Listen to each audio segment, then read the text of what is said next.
Hello and welcome to the Brooklyn Rail's 843rd New Social Environment. I'm Eleanor, a programs associate here at the Rail, and today I have the huge pleasure and privilege of being your MC today for a conversation and reading featuring Suzi F. Garcia, Anthony Cody, and Sarah Gzemski, as well as Cole Swensen. Before we get started, the Brooklyn Rail acknowledges that Black Lives Matter and that here in New York, we are on Lenapehoking, the unceded land and waters of Wappinger, Canarsie, Munsee, and Lenni Lenape people of the Delaware Nation and Shinnecock Indian Nation. We recognize land acknowledgements are not a replacement for necessary decolonial work, but serve as a reminder of place, of the legacies of dispossession and enslavement that sustain and enrich the stolen land we are speaking from. And now to introduce today's guests and host. Suzi F. Garcia is the author of A Homegrown Fairytale and, along with José Olivarez, is a poetry editor for Haymarket Books. She recently served as a guest editor for Poetry magazine. Suzi is a CantoMundo Fellow, a Macondista, and she participated in the first ever Poetry Incubator at the Poetry Foundation. Her writing has been featured or is forthcoming from The Offing, Vinyl, Fence Magazine, and elsewhere. Anthony Cody is the author of Borderland Apocrypha, which is the winner of a 2018 Omnidon Open Book Prize. He's a 2022 Whiting winner and 2021 American Book Award winner, among other recognitions. Anthony also co-edited How Do I Begin? Among American Literary Anthology, as well as co-edited and co-translated Juan Felipe Herrera's Acrylica. He currently serves as a poetry editor for Omnidon and is visiting faculty for the low residency MFA at Randolph College. Sarah Gzemski is a poet, editor, and book designer living and working in Tucson. She is the executive director of Noemi Press and the financial coordinator at the University of Arizona Poetry Center. She's currently working on a manuscript about growing up as an evangelical pastor's daughter and fundamentalism's effect on her girlhood. Her work has appeared in Poetry and Bone Bouquet, among others. And Cole Swensen is the author of 17 volumes of poetry and a collection of critical essays called Noise That Stays Noise. A book of hybrid poem essays, Art in Time, was published by Nightboat in 2021. A former Guggenheim Fellow, she's been a finalist for the National Book Award, among many other recognitions.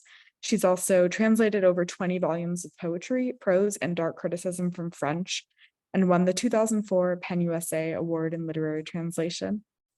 We're so grateful to have you all here on the NSE this afternoon. And with that, I'm thrilled to pass it over to you, Cole.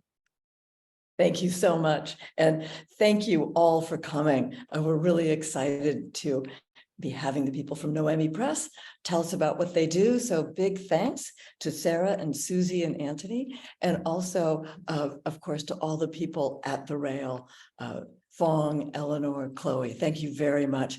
This particular part of the new social media focuses on the people who do the work behind the scenes to get poetry out into our world. And often they're poets themselves. And so that means that they're giving up their time. They could be spending writing or whatever to help other people get their work into the world. So we'd love to just focus on them and hear about what they do. And we always start with a couple of readings.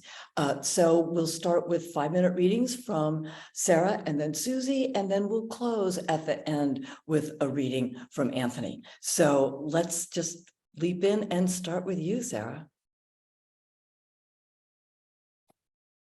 Hi, everyone. Thanks to Brooklyn Rail and everyone for having us again. I'm going to read 3 poems. I'm going to put them on the screen so you can follow along if that's what you would like to do. Parable of the Nice Guy. What man among you does not stalk after the ewe that won't be herded? A man must catch his poor, disoriented, neurotic ewe, shepherd her in with all the others, so everyone feels safe from hulking lions. rumors in the dark.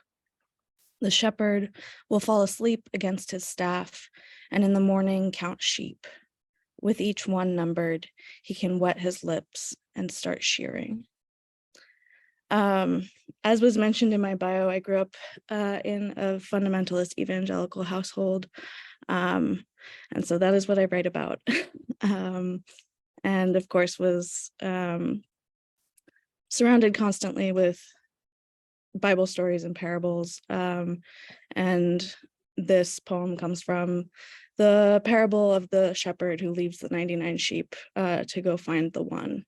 And I thought perhaps that one did not want to be found. The next poem I'm going to read, which I'll pull up here in a second, the title comes from a contemporary Christian song from the late 90s, early 2000s called I Can Only Imagine by a band called Mercy Me. And they have this song. It sort of crossed over into the mainstream a little bit. It was played on not just Christian radio stations. It is about going to heaven and imagining what kind of joy you're going to experience when you get there. And you can imagine I also had a contrary take about that. Surrounded by your glory, what will my heart feel?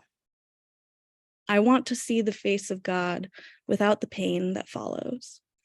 I am intimate with the cost of awe, how heaven hurts the people it's promised to, the crystalline sounding in the heads and the wings of holy creatures who will never walk on streets paved with gold.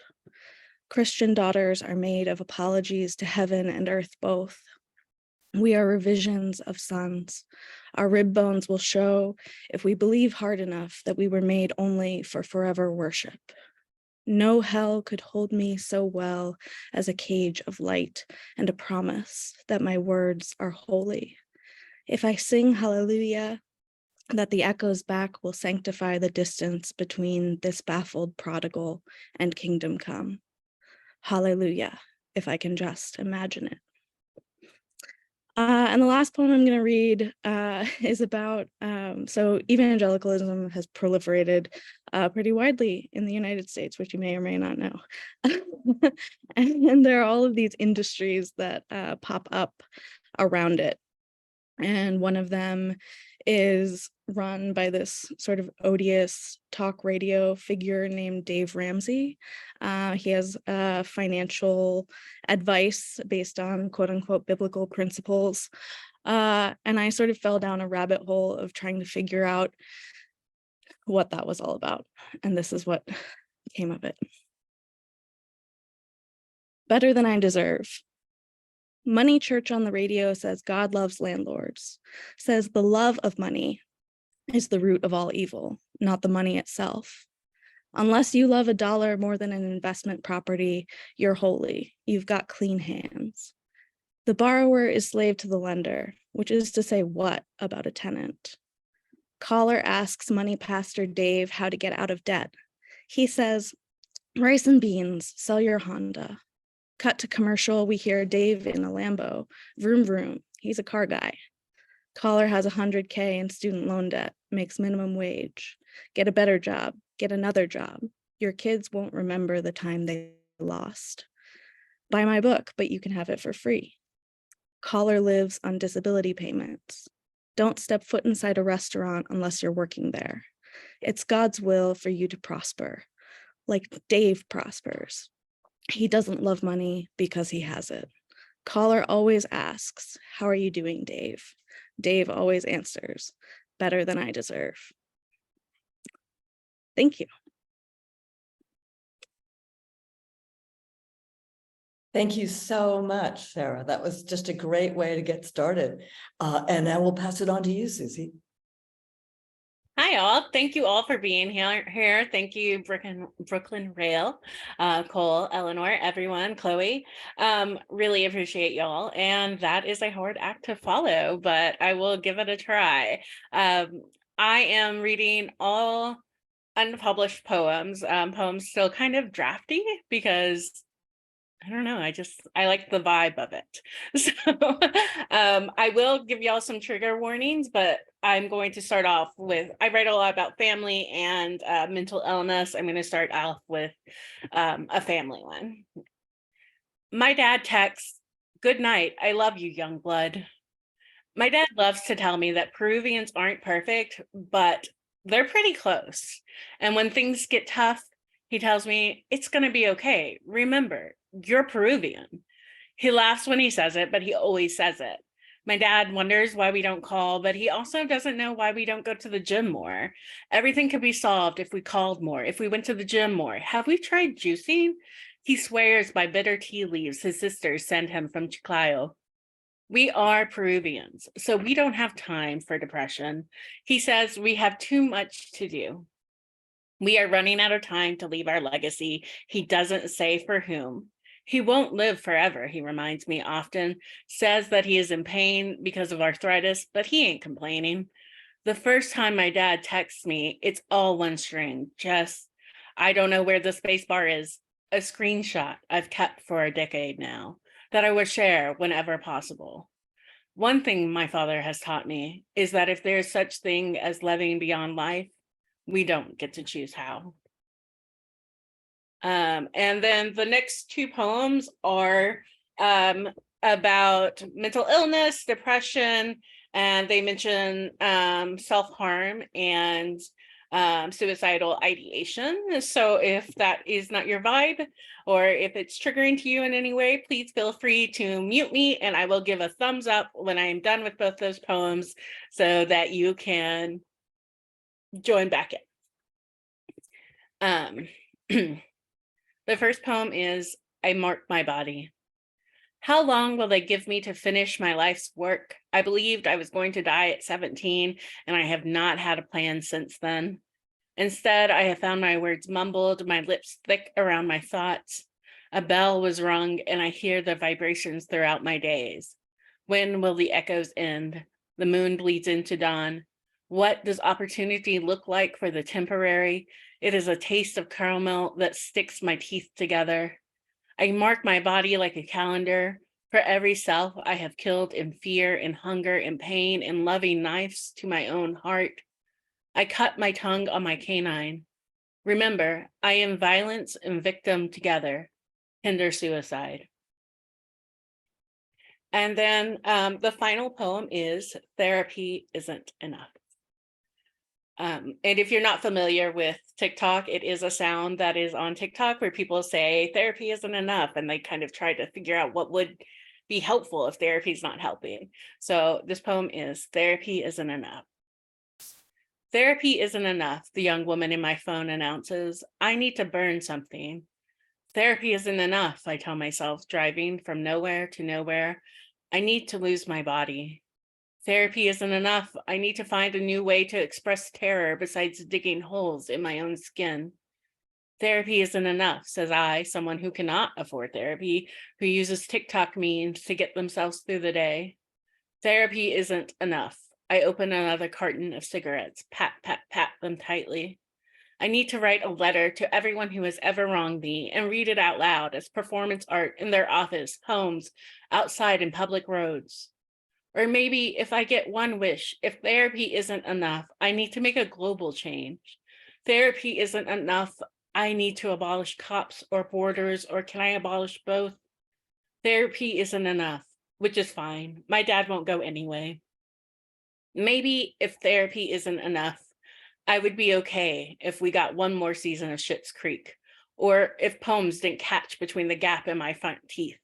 Maybe I only need them to bring back the Mexican pizza. Oh wait, tried that already. Therapy isn't enough. I count out my pills. Therapy isn't enough. I take deep breaths. Therapy isn't enough. I need to forget. Thank you.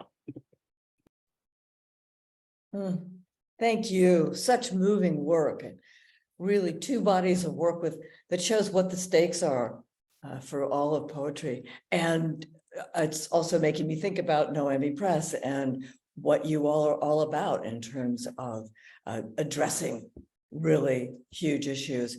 I know you have some images, and so let's start with images and get some of the pictures in our head.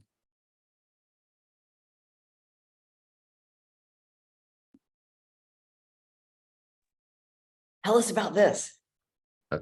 I'll jump in. This is actually a page from our translation that we published of Acrylica by Juan Felipe Herrera. This is a poem that we translated. I believe this is a poem translated by Carmen Jimenez and Farid Matuk, as well as some shadow viral poem background by J. Michael Martinez. Also from Acrylica. This is actually one of Juan Felipe's drawings that is included in the collection. One of the things that was really impactful for all of us working and publishing this collection was going through his archive, not only as a poet, but as a visual artist. He has countless drawings kind of curated by season. And this was sort of a frenetic time in the late aughts for him, and he was putting these together. I don't know who these people are. This is Carmen and I in New York, actually. Yeah, it's always one of the lovely things about so much of our work is all now online. So we never actually get to meet IRL, maybe AWPs at one time. And it so happened that Carmen, in her new position at Grey Wolf, and I, there for a reading, were able to be in the same place at once and got to hang out. It was wonderful. This is our booth at AWP this year, and some of the other images will show this, but this was our rebrand of the press. So of course, last year, Carmen Jimenez, who's our founder, moved on to become the publisher of Grey Wolf, and appointed Suzi and Anthony as the new co-publishers. And at that time, we took that opportunity and transition to, with support from our community, create a new logo, a new website, to sort of usher in a new era of Noemi. And this is from Beast Meridian by Vanessa and Halika Villarreal, part of our Acrylica series. And so Anthony mentioned Acrylica by Juan Felipe Herrera earlier, and Acrylica is the namesake of our Acrylica series, which publishes innovative Latinx poetry. And so I just wanted to include this to sort of show some of the things that we do in that series, but also to talk about how our books are shaped by the text. So if you have a copy of Beast Meridian, it's really large. It's 8 by 10. And that was in part because of this and one other poem. That's how it fit. And so that's what we decided to do. I can talk about this book. It is by the brilliant Susan Briante, who I believe is with us today, and it is part of our Infidels Poetic series.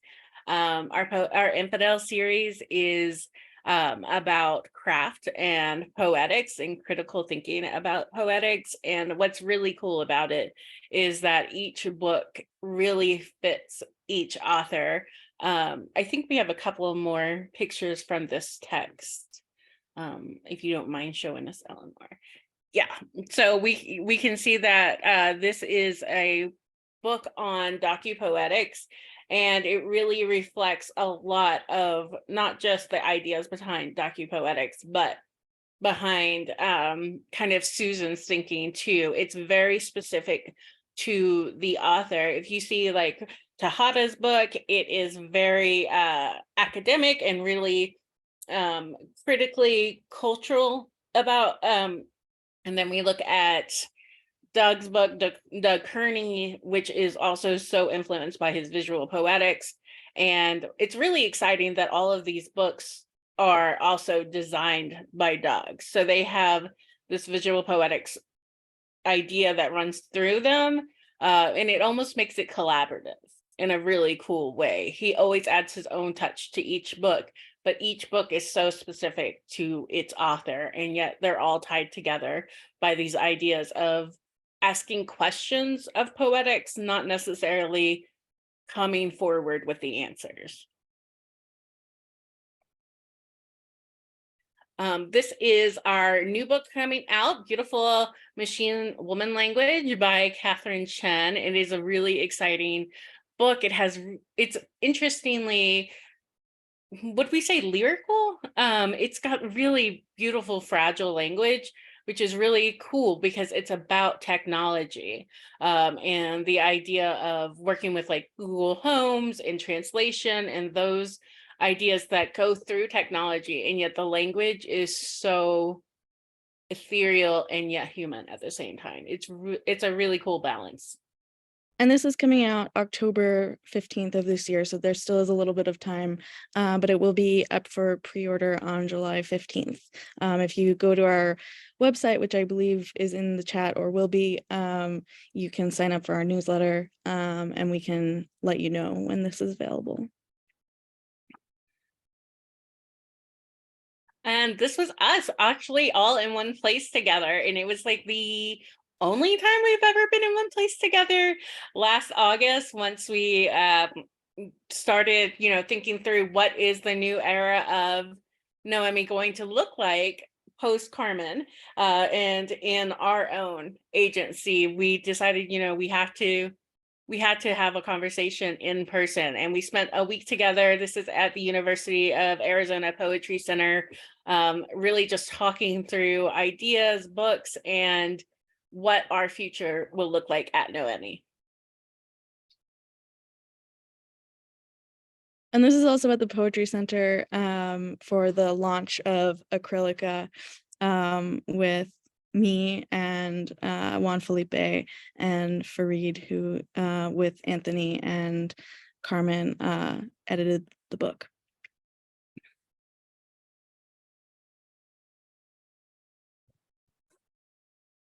Wait, which book is this? That's me 90% of the time. We have so many that are so beautiful like this. This one is Noel Nader French's book, A Record of How the Mother's Textile Became Sound. And I was wondering if Anthony wanted to mention this a little, not to put you on the spot. No. It's the beauty of Zoom. I actually had only speaker. I switched over just looking at switching the gallery or speaker to better see the view. Yeah, this is one of our newer collections published earlier this year. That was really impactful for me in kind of going through and selecting the collection, as Noel's kind of re-examining her own personal archive with her late mother, and essentially really going back through just the fragments of the things her mother left behind, while also sort of processing her own grief and identity and separation between mother and child, while also herself being a mother. And just kind of in these stitches and these moments of taking maybe what is out there in the universe and trying to put sense back together in these pages. And I really enjoyed working on this collection, actually, with Sarah.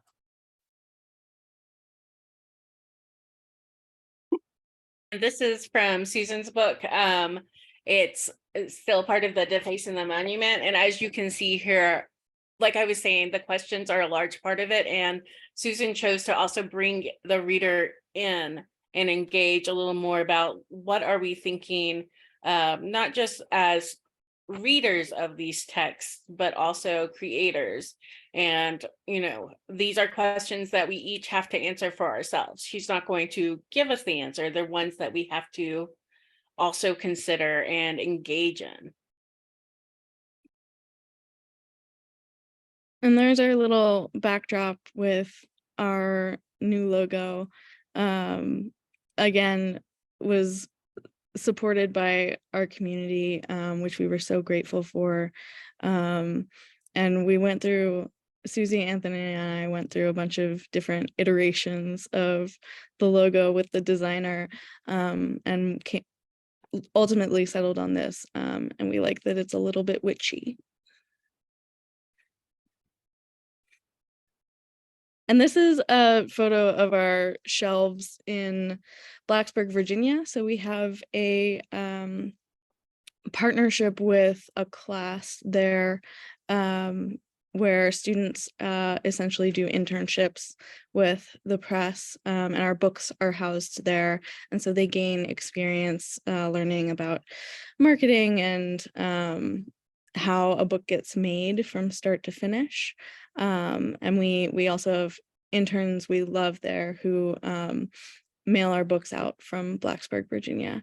And so this is just a small glimpse at the many, many bookshelves in the office there.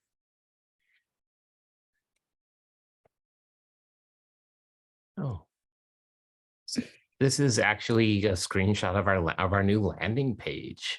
Actually, I can start with one of the roles when I came on at Noemi was actually being a webmaster, web designer, or web support for the press. And that was a very strenuous thing, because not only is the weight of a online presence of a press on my shoulders, but also just everyone's books are there, and you always are very aware of how fragile the internet and the website can be. So it was really exciting in sort of this moment to like rebrand and like generate some community support, and also just inform folks that, you know, we're doing work and we're moving forward with the press, and to kind of do a refresh of the site. And while Suzi and I had many an idea about what to do, hats off to Sarah, who really took the lead and worked with our web design folks to have what we have today.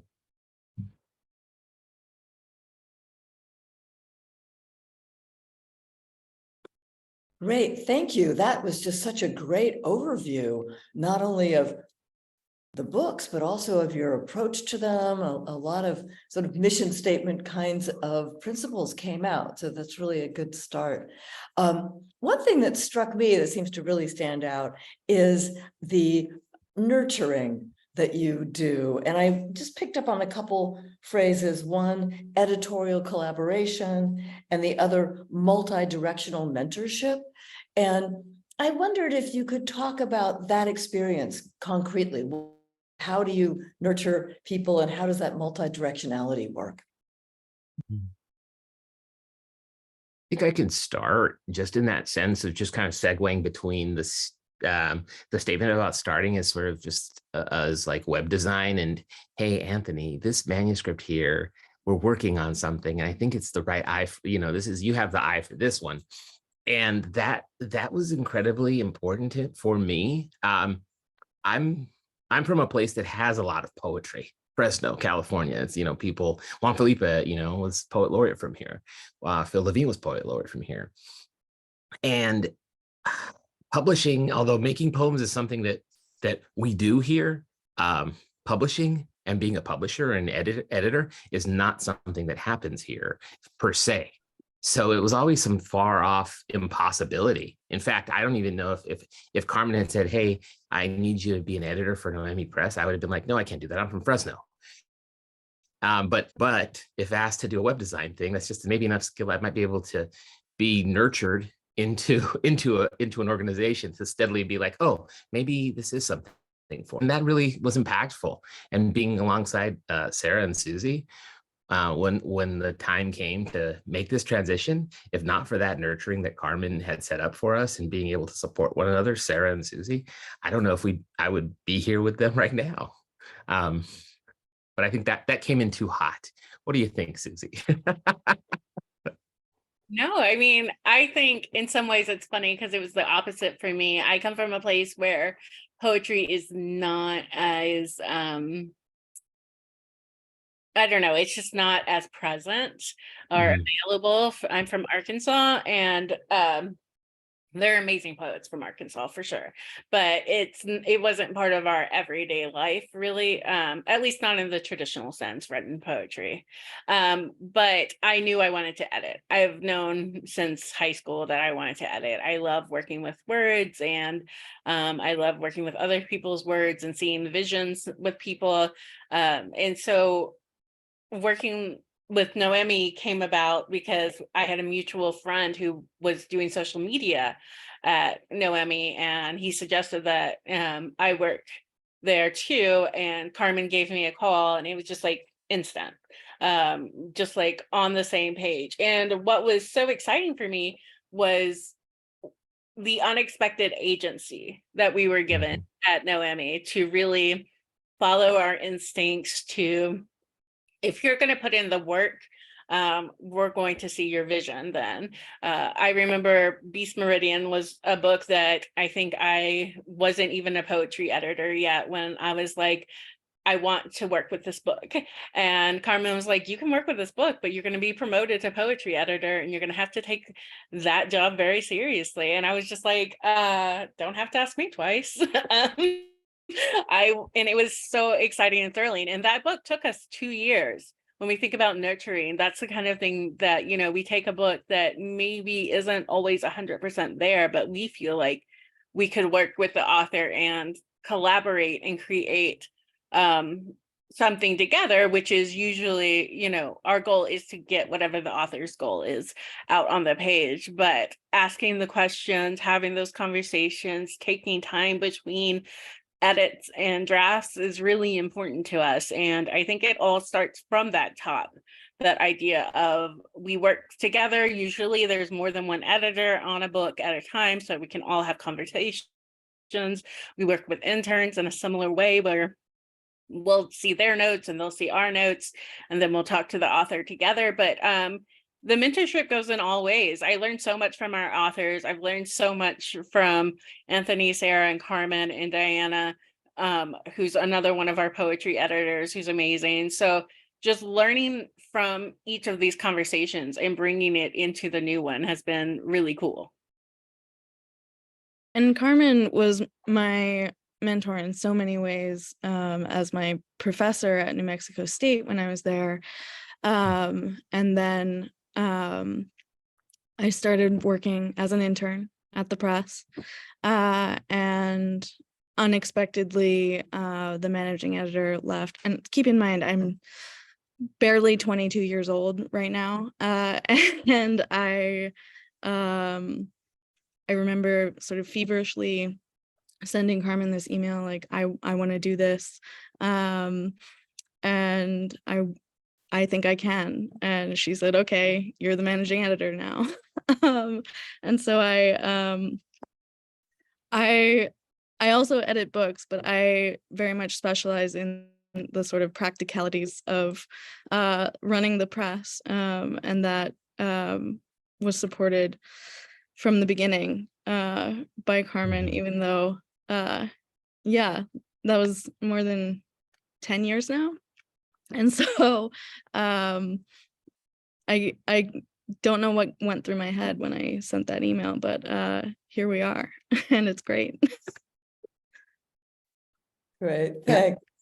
Yeah, I just will say just that the words unexpected agency just feels both really, it's just something we don't like, I hadn't encountered before. I love that you put a term to it, Suzi, just because it's not something, you know, you can live a whole life in like industry, whatever that industry is, and never have that sense of, hey, what do you think? Hey, maybe you should do this. You're the right person for this. And it's that kind of that statement that really has nurtured a lot for us. And I just wanted to say thanks for saying that. And it's something that we want to continue to foster. Eventually, we will move on to other things too, and we want other people to take up that mantle a long time from now, but still. That I think also I caught on that phrase unexpected agency, because that seems to be the ethos of the press in so many ways. You're giving agency unexpectedly to readers through the really unprecedented types of page space, etc. Sounds like your writers often feel that they're getting a little more agency than they realize. So a really good phrase there. Another phrase that I really liked and would love to hear specifics about is the guerrilla tactics, and the idea of tactical approaches and I think it's making the most of limited resources. So tell us more about that. Yeah, I can start out with this one. I think that, again, this comes from a lot of us focusing our mission on what Carmen had created and us wanting to use that kind of the precise hindsight that we were given and create a future that reflected our past as well. And this was a press that came up from, it started at the bottom, okay?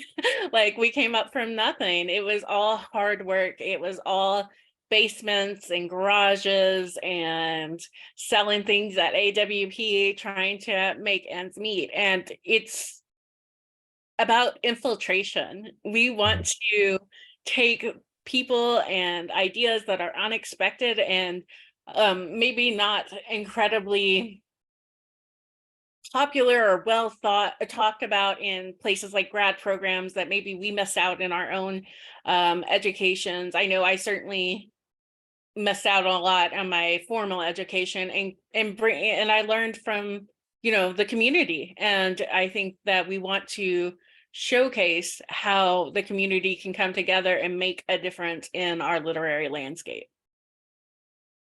Great. Yeah, it seems like you're doing it. Sarah. Yeah, I think from the outside looking into small presses, sometimes it can appear that we are more resourced than we are. And that is something that we are always thinking about and struggling with, how to get those resources for our authors in order to put out more books and put out the best books. And that is something we do have to be tactical about, and we do have to consider, where do we want to put our money? Where will it bring our vision into the world in the best way? And so one of those ways is, I mentioned earlier, like the design and the shapes of the books. Doing a book that's not your standard 5.5 by 8.5 costs more money. Putting photos, images in books costs more money, but that is what we are drawn to and want to see in the world more. And so it's something we invest in. And so that's one of the ways that we try to match our vision to where we are putting our resources. Yeah. And I think, from a very direct way, I think that's it. We are, a small but mighty collection of people, right? So we have to be sort of flexible. There is a certain flexibility that we have to have in terms of what the state of the larger scale, this larger state of what publishing is, because we are under-resourced, so to speak. And we, to have that flexibility to say, we're going to make a book like this versus just a standard 8x6 or something of that nature, I think allows us to have sort of, to be able to come at issues that we are trying to work through in a way that can remain innovative, can remain able to address the things that we're trying to work through in our publishing a little bit more quickly than others, perhaps. And have you discovered or developed guerrilla tactics for getting the distribution or promotion once the book is in the world with the writer? Is that part of it? I think a lot of it comes down to how we choose to use our money, like Anthony was saying, and that we spend a lot of money on prizes. For those who don't know, post-pub prizes are really expensive, but it's a way of us honoring our authors and honoring their work. We know that it is work that really appeals to people who are interested in critical and unique styles of writing. So we've done well in awards for that reason. And we can't afford to take out ads. We can't afford to do tours. But when we do things like awards, it gets books in people's faces a lot more, and it gets it in the faces of people who we really admire too, because we admire so many judges as well. So even if we don't win a prize, even if we're just in front of those people, it really helps people to see what Noemi is doing, what the author themselves is doing. And so it's kind of weird because we're like, oh, our way of being guerrilla is to actually use the system. But we found it such an effective way to spend the money, and a way that our authors really appreciate too, because they also have so much respect for a lot of these judges, and a lot of the institutions themselves, like Penn. Yeah. Mhm. Great. I'd love to hear a bit about, you do such a range with the infidel poetics and the acrylica and the prose, and it's really, I think people think mostly of the poetry, but realize that you're doing all of these things that each support each other. And I'd love to hear about how you see the structuring, how something like infidel poetics came about, etc. I think I can talk. I'll talk about the Acrylica series, because I think it's a very personal sort of aspect for me, thinking about not only kind of coming full circle and being a publisher for a press that has the Acrylica series, but also being a co-editor and co-translator for the new edition, but also being an Irish Mexican from Fresno and not being exposed to sort of other writing outside of like the traditional narrative style in like that Fresno is known for. It's something very impactful. It was seeing that writing from Juan Felipe happen in the 80s was just beyond belief when I encountered it in the early aughts. And for me, being able to publish and have that as sort of one of the pillars of Noemi, I think is critical, to say that we are continually trying to support and see forward innovative Latinx writing, and where that can go, and always trying to push the boundaries of what is happening and what can happen, and that potential for me is very impactful, because I was that kid. I was that kid who hadn't seen that innovative writing or hadn't necessarily encountered that. So being able to shepherd that forward and help put that into the world, to me, I think is critical. And to be one of our pillars, I think is important, that we're trying to promote that innovation for Latinx writing. Great. Anyone want to add some comments or segue over to the infidel poetics?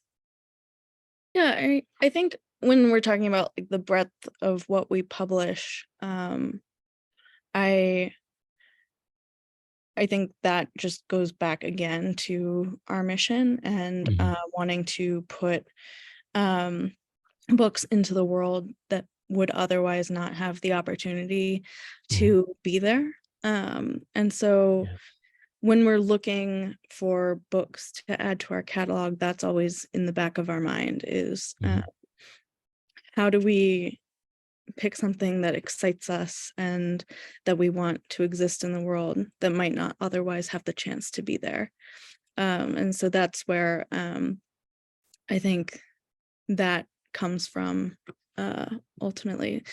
I actually don't know a ton about the origins of the Infidel Poetic series, because that was started even before I came on board with the press by Carmen.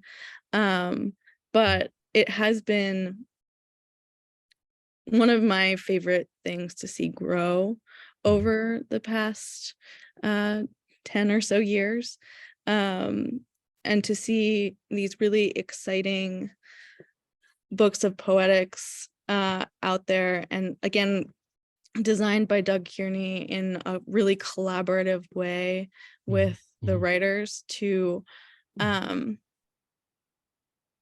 enhance the text and what is being said in what I feel like I don't see that in many other books. And so that's just been so amazing to see grow. And we have another one coming out in 2024. So we're looking forward to that. Yeah. There seems to be a distinct interest in that series of thinking through what poetry can do in the political / social realm.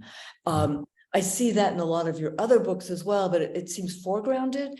And I wondered if you wanted to talk anybody about the role you see poetry perhaps playing increasingly in that slice of the American landscape. Yeah, I think that, you know, there's the old adage, the political is personal, and I think we would all argue successfully that the poetic is personal, and therefore, you know, it becomes the poetic is political. And what does it mean for us all to be writing as ourselves and individuals, especially from a press that isn't incredibly well represented as far as you know, we're queer, we're brown, we're disabled, we're kind of weird. You know, we come from these communities where a lot of us, you know, aren't supposed to be loud and aren't supposed to be political. We're supposed to kind of do what we have to do and try to live our lives. But when you bring in the poetic, you are self-interrogating.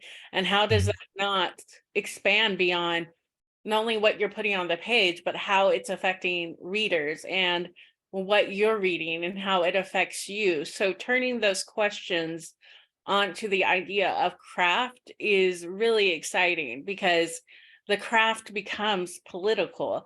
I always think about, oh, why can't I remember her name? The poet Elizabeth. Oh, she was an inaugural poet a few years ago. God, probably more than a few years ago. I'm so old. She has this amazing essay. Alexander. Thank you. Such an easy. Elizabeth Alexander. Thank you. So Elizabeth Alexander has this essay, and she talks about how, like, it's about form and Black poetics, and how, you know, she says something like, don't tell us to make it new. We've been making it new since gumbo, since the national anthem, since jazz, like, and the idea of approaching form as a Black poet is inherently different than just approaching a form that's, you know, been there for Shakespeare and etc. And so it really also has a lot of ideas that are similar to that, like poems that weren't meant for us to be there, and yet we're here. We have to think about, what does that mean, not just for ourselves, but for everything that we're encountering and the people who encounter us in turn. Really, really well put. Thank you. And either of you want to add to that in any way, or? How could I? No, no, truly, I agree. Like, there's times when I've been like, you know, in my own space of taking a Q&A, and that's what's mulling over in my brain, Suzi. So I like, you know, verbalizing it, I think helps. Is like, no, this isn't for funsies. There's stakes, you know. And I think that's really it for us when, you know, when we're talking about a small tight-knit group of, you know, 4 or 5 editors and nurturing readers. You know, I think about what these series mean, the Infidel and the Acrylica series, of trying to push things forward, of trying to give people the space to ruminate, you know, like how, and that's not something that everyone has the luxury to do. Here, let's work on this. You're thinking about these 3 things of craft or the political, let's, you know, in like 3 or 4 years, let's see what you got, you know, and no pressure. But then at the same time, when we're thinking about what we're nurturing, when we're even looking for slush readers, these are our students, these are our interns or folks who are trying to like cut their teeth and learn what is po-biz, and do I want to be a part of it, and is it a harmful thing? And, you know, having that chance to like really ruminate on ideas, but also ruminate on publishing and how we want to move forward, I think is critical. And I want the recording for this so I can use it later for I quote Suzi more clearly. Going back to, and Susie, you said something about the origin of form, and that form is going to be fundamentally different depending upon the roots of the person who's working with it. One, I'd love to hear more about that, but also maybe particularly in terms of the forms of your book. You know, all of the books on those shelves showed that principle of you start with the manuscript and then you see what shape the book's going to be. The variety of shapes was really intriguing. And I'm thinking about the page space issues, et cetera, et cetera. So I would love to hear and kind of segue back to that nurturing editorial process. How does form come in? Do you find form changing as you're working together? So that was a whole bunch of different directions, and I invite any of you to take it anywhere that might be good. Sarah, do you want to maybe speak a little bit about Raquel's book, the reprint we did? Because changing how that was kind of translated too was a big change in form. Sure, I can do that. We reprinted the Tertiary by Raquel Salas Rivera back in 2019, I believe. Don't quote me on that. But yeah, we it looks much different than the original. And we worked with Raquel to figure out what it was going to look like in its new form. And that changed dramatically over the course of our conversations. And what we were able to do, we were able to add in images, a new introduction, things like that. But when it comes to working on manuscripts with authors over time, we've mentioned now that a couple of times that we start with a manuscript 2-3 years out sometimes, and then over that 2 or 3 years meet up several times to go over drafts and make edits. And we do change a lot over that time, and it is author driven for sure. We want that book to be the best of that author's work, but we often do dramatic recalibrations of how the ordering is, or forms, or adding poems or deleting poems. And that's something that I think makes us really unique and honestly special as a press, to have that level of involvement with the work. The books that we edit become very personal to us as well. And to see that dramatic change over time, and then to see it out in the world as a final product is always just a really beautiful and special thing that happens for us. Yeah. And that's definitely something that we do just in stylistically. All of our approaches are kind of along that path of working with our writers of, how do you see this book? What's the biggest dream for the space that this book can exist in the world? And then kind of okay, then we can kind of think through that and know that there is that possibility, or maybe they didn't know that possibility existed, that we could make something outside of a 8x5 or what have you. And then kind of working through that and, being as much collaborator as possible. The last thing we all want to have is that we're putting too much labor into it for this to end up in a weird place where it's top down, make these changes or else, so we try to definitely do it collaboratively and open, and what is going to best serve the work that you've put into these poems. Yeah. Which is not to say that we don't sometimes put on our editor hat. We especially, I think, debut authors, this is a big deal. It's their first book and they've been working on it a long time for us. And they don't sometimes they don't want to give up the manuscript.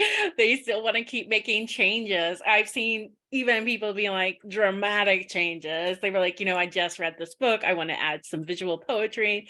And I'm just like, oh, we don't just add visual poetry. That's a trial and error kind of situation. Your book is supposed to be out in 8 months. Like, we're get it to the proof stage. And at that point, we just have to remind them that they have to honor the book that they wrote, and that there's always a book two. So sometimes we do have to put on those editor hats and give them the tough love, but we try to do some gentle parenting first. Great. I'd love to go toward the question of the rebranding, as you phrased it, and talk about how the mission and the vision have changed over the years and where they might be going. And maybe at the end of the conversation, I see that Carmen's here with us.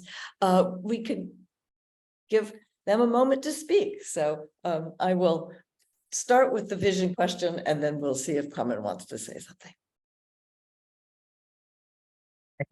I think for me, I think it's critical to have that moment that in the photo at the beginning of the three of us being together in one place and having this vision, because it was one of those things when sort of the idea of this transition happening came to pass. The three of us kind of had to talk ourselves through this, like, oh, can we do this, but B, more importantly, are we all on the same page? And it was really, for me, inspiring just to be in the same room with Sarah and Suzi and just be like, oh, yeah, we've all been, as our gut told us all along, we've all been pushing in the right direction and doing this with the same intent. And being able to be like, oh yeah, we see where this is going, and we know how we have to keep pushing these series and sort of focus our energies to make sure that we can do this another 20 years, right? Because understanding of all the labor that we had put in prior, and also all those who came before us and founding and co-founding this press. So I think that was really critical, just having that moment to be together and say, okay, we can focus, we can do this, we can have a very cogent sense of where we want to go forward and start a sort of a rebrand. Not that we're not going anywhere, we're just making a transition. Anybody else want to add to that? Yeah, I think we just saw it as an opportunity. Like we said, Carmen's very free with agency. So when she gave us the press with her whole heart. And she said, do what you will. This is now your press. And when somebody hands you something like this, that comes from such a deep place in her heart, that was started with her own blood, sweat, and tears, you have to be humbled. And so we absolutely were, but we took this as an opportunity to see the work that Noemi has done for the past 20 years and think about how we can be more precise in what that looks like in the next 20 years.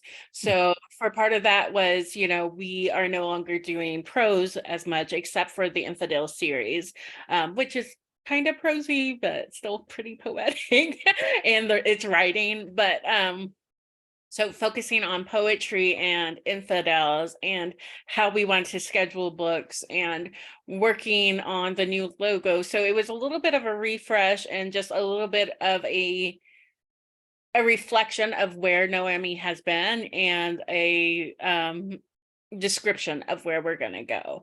So it was a way to kind of honor what we've seen happen and also take that baton and really run with it. Yeah. And as the person on the practical side of things, we need these pieces in order to apply for grants. We need these pieces in order to put ourselves out there in the world in a way that will attract funding in all of these various ways that we can try to do that.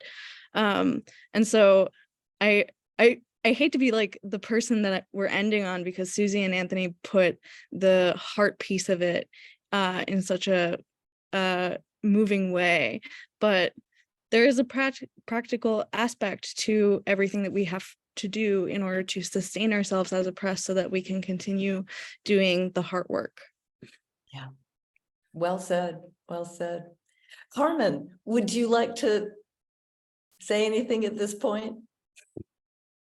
I mean, I just am so thrilled and confident and excited about the vision of these three amazing individuals who I became really a transformative force for the press the minute that they had access to, you know, making changes, and they really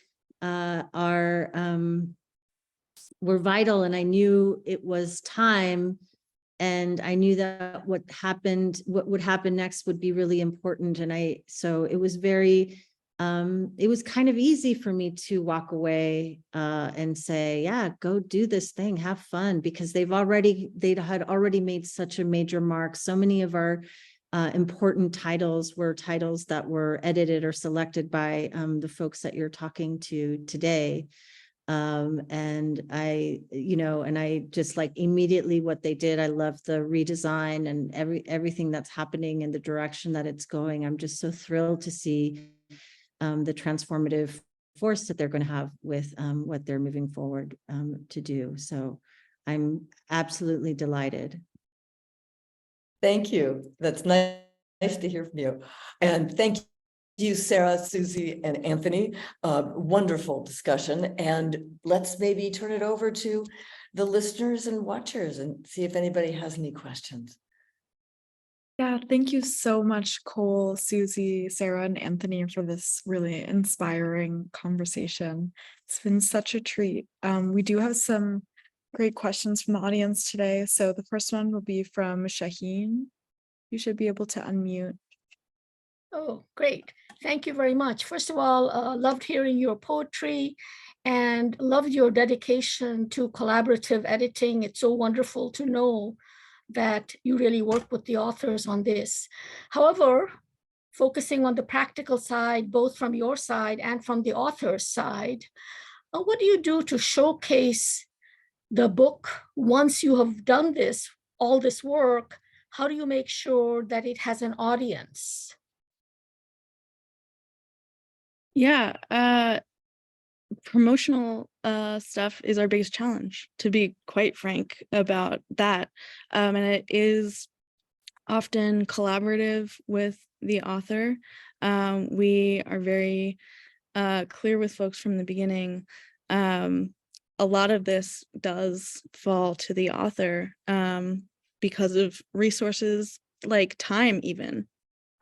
We all work day jobs and we are not publicists necessarily, though we try our very best. And we have contacts, we send review copies, we do these submissions to book awards, we post on social media, we do readings online once or twice a year, we have newsletters, we do all of these things in-house, and then do our best to support authors in what they're doing out in the world as well. Like Suzi said, we AWP book sightings too. Sorry. AWP book signings. AWP. All of these things. Suzi said we don't have money to support book tours all the time, but when we apply for grants and we do get that money, we do send that or portions of that to our authors as well. And so it's very much a conversation. We have a dedicated now marketing meeting with authors every time a book is about to come out. And we say, what do you want to do? What are you going to do? And here's what we can do. And we'll support you however we can. Great, thank you. I'll add, I know we've all worked with other presses in different capacities, and one of the things that you find very quickly is that capacity is very low, and the bandwidth is so low when we have all these other hats that we're putting on. But what was interesting to me as I've taken on this new role is actually the reality that while we say we don't do a lot, we do a lot in comparison in terms of sending out review copies and contact sheets and prizes. This is something that not many presses do, and a lot of times that's something that's completely out of pocket or cost share from authors. So I think that these are critical things that we do that definitely help nudge the book forward as much as we can. Yeah, I think AWP has, surprisingly for us, become one of the major places that we do get our books out the most. We do 1 to 2 readings each year at AWP. Sometimes we do panels, and we offer author signings consistently. And that is kind of our crowd, really, because it's writers and readers who like to combine the two things together. And that's what, I mean, we are poets for poets in a lot of ways. We hope that we reach a bigger audience, but we know who likes to read Noemi books, and it's people who are really invested in poetry often. So luckily, AWP has been an amazing space to engage directly with people who are maybe teaching, or who are just reading, or who are engaging in poetry in other ways. It's been really cool. Great, thanks. Thank you so much for that question and for those answers. Our next question is going to be from GE. Thank you, Eleanor. And thank you, Cole, and thank you, press, for being there and for doing this work. I had some other questions earlier, but they were really very well covered. But I was thinking, as publishers, do you feel a need to punch above your weight, or do you think, more important in your ethic to sort of go a different way, to insinuate and subvert the usual paths? And maybe what are some of the ways you do that are maybe even more unique? I think that's actually how we punch above our weight. We're that in that intention to subvert and amplify the voices that have historically been marginalized, queer, BIPOC voices, foregrounded in our work, in our intent, that is inherently shaking up the market, right? Shaking up who and what is being read and written about. And I think it definitely kind of circles back to what Suzi's saying about being at AWP and people coming in and seeking out our books, of wanting to teach our books, of wanting to see what is Noemi up to. And I think that's how we kind of punch up above our weight, because then when it comes down to it on the other side, when you look at the slush of books out there in the market at prize time, suddenly there's our strangely shaped books making, all this noise far outside our budget.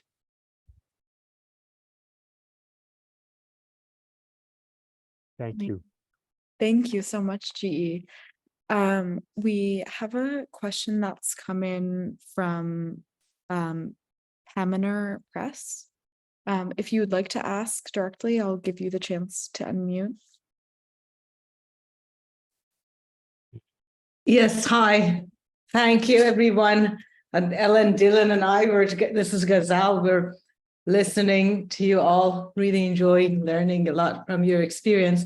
Yeah, I was wondering what you do for international shipping, because as you know, it's now very expensive to ship books for you that you're in the States to Europe and UK.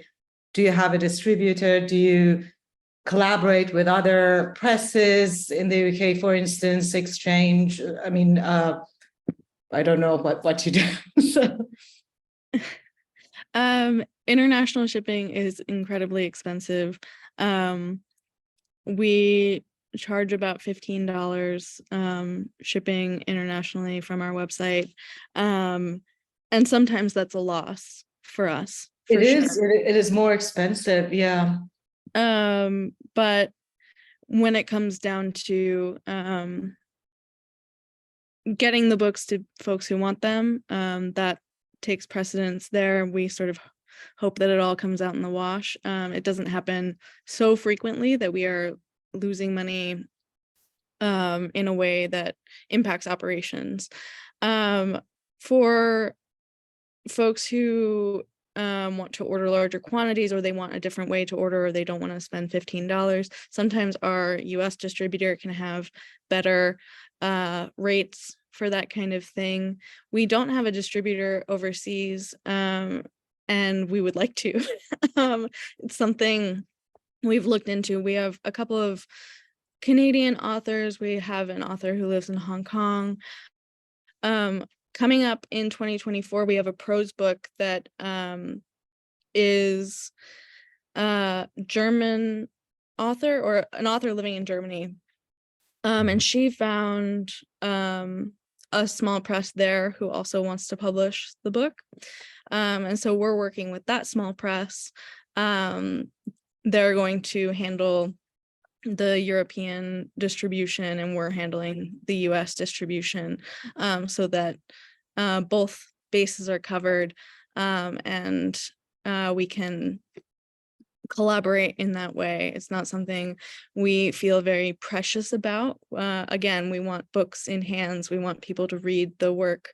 And so working in that way, it's the first time we've ever done it, but we're excited about it, and it's going really well. Yeah, no, this is such a great way. Yeah, this is basically the best way to go, I think, for, yeah, thank you very much. I'm glad to hear you're starting that. That's way to go. We also, I mean, we've also been we've over the last several years made a concerted effort to also have ebooks available too. So I know it's not necessarily the same, but it's a step in a direction. So can I ask another question now? So with ebooks, do you have any certain platform that you use, or it's like PDF that you put up online? They're PDFs, and that creates another issue because PDFs are not very accessible, right? Yeah, and also it's then you basically putting it for free because it can, be downloaded and forwarded, right? That's true. That's not something, I guess, necessarily that we have worried about so much, but I'm sure it happens. But we put up the ebooks as PDFs in cases where folks need a different version.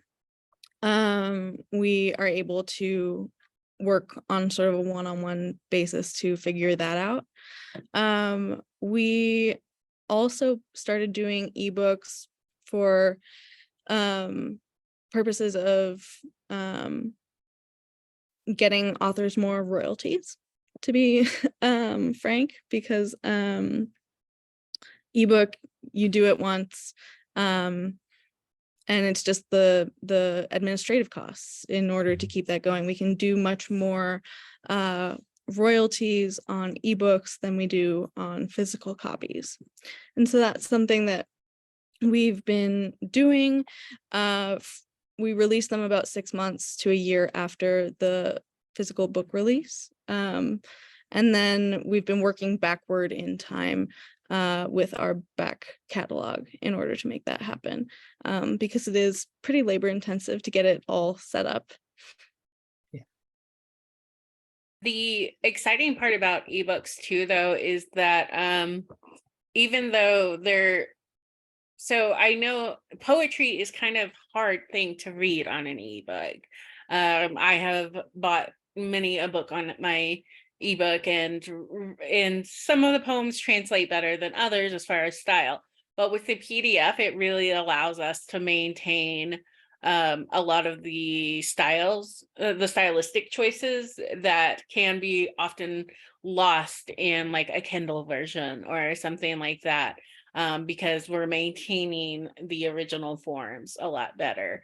So that's something that we really enjoy about that, is because our goal is always first and foremost to honor our author's intentions. So having the PDFs allow us to do that. And of course, I'm a nerd, so I like to be able, especially when you look at some of these like visual poems, I like to zoom in and like look at the details. It really allows you to get like the big picture, small picture idea. So I really think it's cool that we have both, and especially for international, you know, sometimes you're like, let me take a look at this before I commit to buying it, have it sent, and finding a place for it on my bookshelf. So it's a really cool alternative that we're excited about. Thank you so much for that amazing question and for those fantastic answers. Our last question today will be from our artistic director and publisher, Fong Bui. Thank you, Eleanor. Thank you, Cole. Thank you, Susie, Anthony, and Sarah. Terrific conversation. I just went away for a second because I want to show you some of the things in my collection.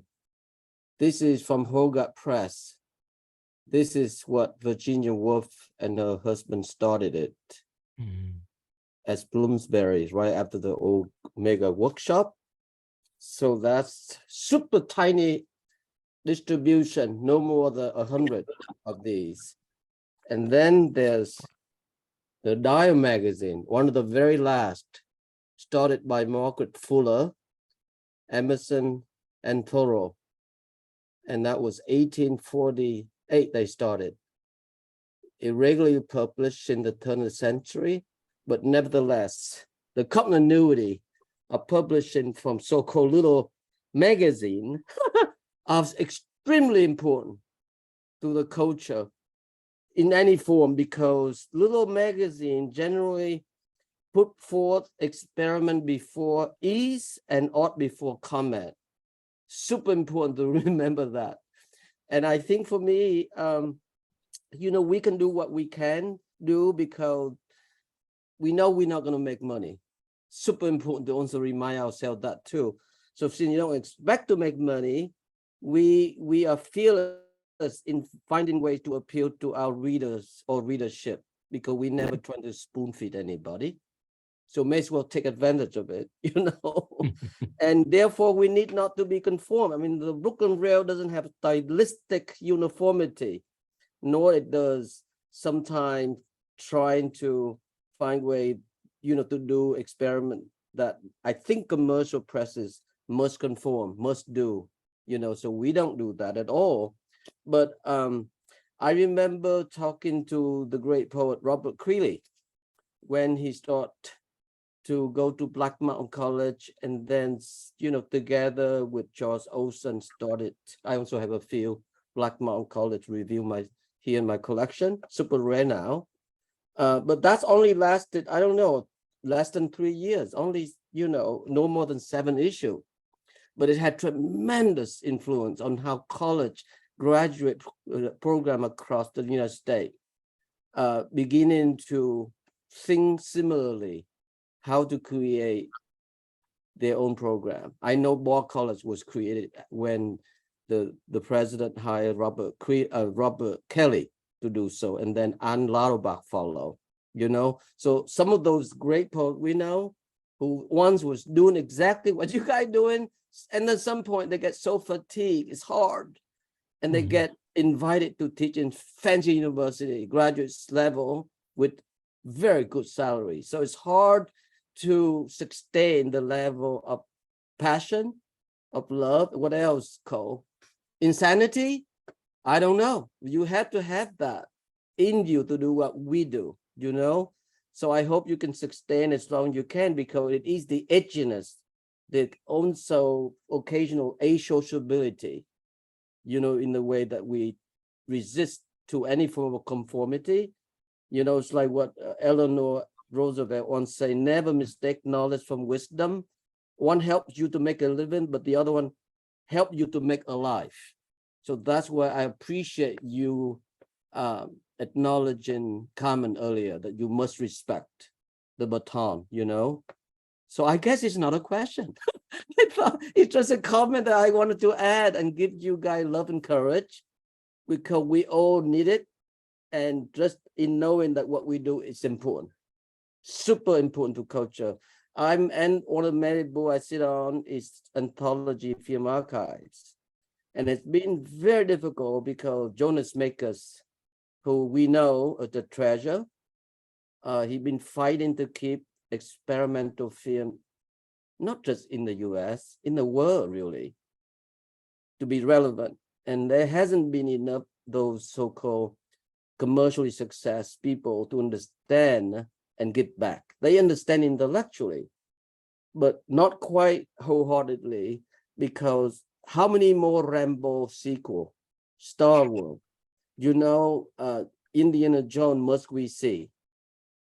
It's like they beginning to eat their own arms and body parts. It's not healthy. So we have to go back to the very beginning again. But I think it's a beginning to become many, independent press like yourself are doing it out of that very, very premise of fighting for that voice, to that space, and do it with utter commitment and fearlessness. That's the most important thing. So when the Pennypack Press asked about the question distribution, this is not a bad way to connect, because we can inject intimate and warmth into a cold form, which is technology. And this is not cold. The platform in which we created new social environment, lunchtime conversation. And that's a very, very beginning of a very serious reckon force to be dealt with. So that's where we are. So I commend you all. Thank you for coming today. And I'm sorry I didn't have a question. I'm sure I will in a minute, but some other time. So thank you so much. And congratulations, and keep up the good work. Thank you. Back to you, Eleanor. Thank you, Fawn, for that beautiful, beautiful note to end on. I have to reiterate and agree with just how wonderful and inspiring this conversation today has been. And we're so grateful for all the work that y'all do at Noemi Press. To conclude today, we're going to have a reading from Anthony. So I'll pass the mic over to you. Perfect. Thank you so much. It's an honor to be here with Suzi and Sarah talking about Noemi, with even a guest appearance by Carmen. And also just to see so much of the Noemi family here. Susan Briante, I see. Giovanni Singleton, I see. Manuel Paul Lopez, I see. And also another one of our less quiet editors on our here on our team, Diana Arterian. So much of her labor is also in so much of this work.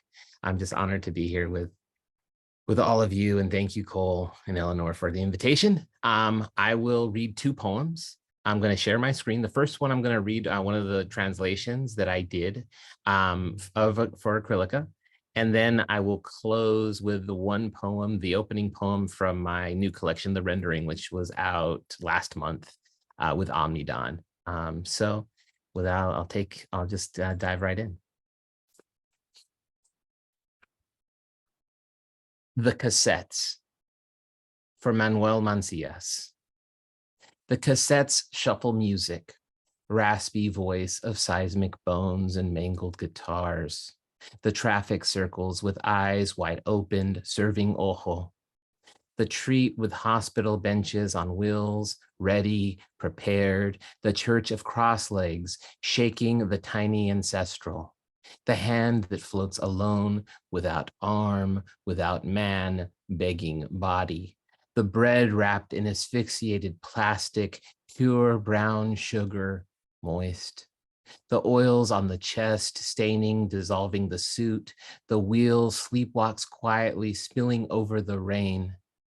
The embryos folded in sheets, quelling rumors. The man with a fork and tie awaiting makeup. The theater sweating, the bellies at attention, the fluent youth. The wise alcohol overflowing from cracked windows. The cassettes shuffle. The cassettes shuffle music, music, music, music, music. They play before the film of forms. And one more poem. Cada día más cerca del fin del mundo, which translates to every day closer to the end of the world. In the scrolling, witness a logging machine annihilate a tree into parts. This is social media. 20 seconds. A buzzing fells, strips, apportions the once breathing into a quiet slumber. Echo, amplification in rib cage. Affixed is crown in the fence coffin light. Of kindling, understanding the mechanisms of production. No, the automated is never of scarcity, but of mass replication. Never seized or ceased. My tongue slips into mind gulp desert, forest jungle cleaved into the flatness of the fabulous. Not a single trunk will, fuel fossil, outcome transmittal horizon, fuel fossil land choking no left, fuel fossil atmospheric debris logic deprivation. Outcome stone, institutional silent pile, outcome effluent, while failure unfavorable, transmittal levels pre-industrial above 1.5 degrees centigrade, transmittal visible denial epic monitoring, horizon error, kernel outward corpus, horizon fall, plume, obliterate, wholeness, left pile, 1.5 degrees centigrade corpus, no silent above outwork, choking institutional pre-industrial kernel, land, stone levels error, atmospheric effluent, visible fall, debris well, denial plume, logic failure, epic, obliterate, deprivation, unfavorable, monitoring wholeness. Where will whale? What was bird? Where forest? What ocean? Where living? Air? Thank you so much. That was Thank you amazing. all. Yes, that was just really great note to end on, but great program all the way through. Thank you all so much for participating. Yeah, that was beautiful. Thank you so, so much, Anthony. And thank you, Sarah and Susie and Cole. Such beautiful readings today as well. We would also like to thank the Terra Foundation for American Art for sponsoring our NSC program and making these daily conversations possible. And they also support our archive, which you can view on our YouTube channel, and this conversation will be there shortly. For the past 22 years, the Brooklyn Rail has provided a platform for the arts, culture, and politics in our free monthly publication and through public events like our daily NSE. Check the chat for a link to donate to support the Rail. And please join us tomorrow at 1 p.m. for a conversation with Henry Threadgill and David Hershkovitz on the event of Easily Slip into Another World, A Life in Music by Henry Threadgill, which is a new book. And we'll conclude tomorrow with a reading by Julie Patton. Thanks all for tuning in today, and you can now turn on your microphones and say hello and goodbye as you leave. Great to see you all. Thanks so much.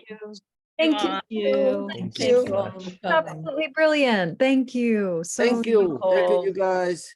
Thank Thank you you. so much, Susie. Thank you, Adios. Sarah, Everybody have Anthony. Thank you. inspiring Thursday. Thank you.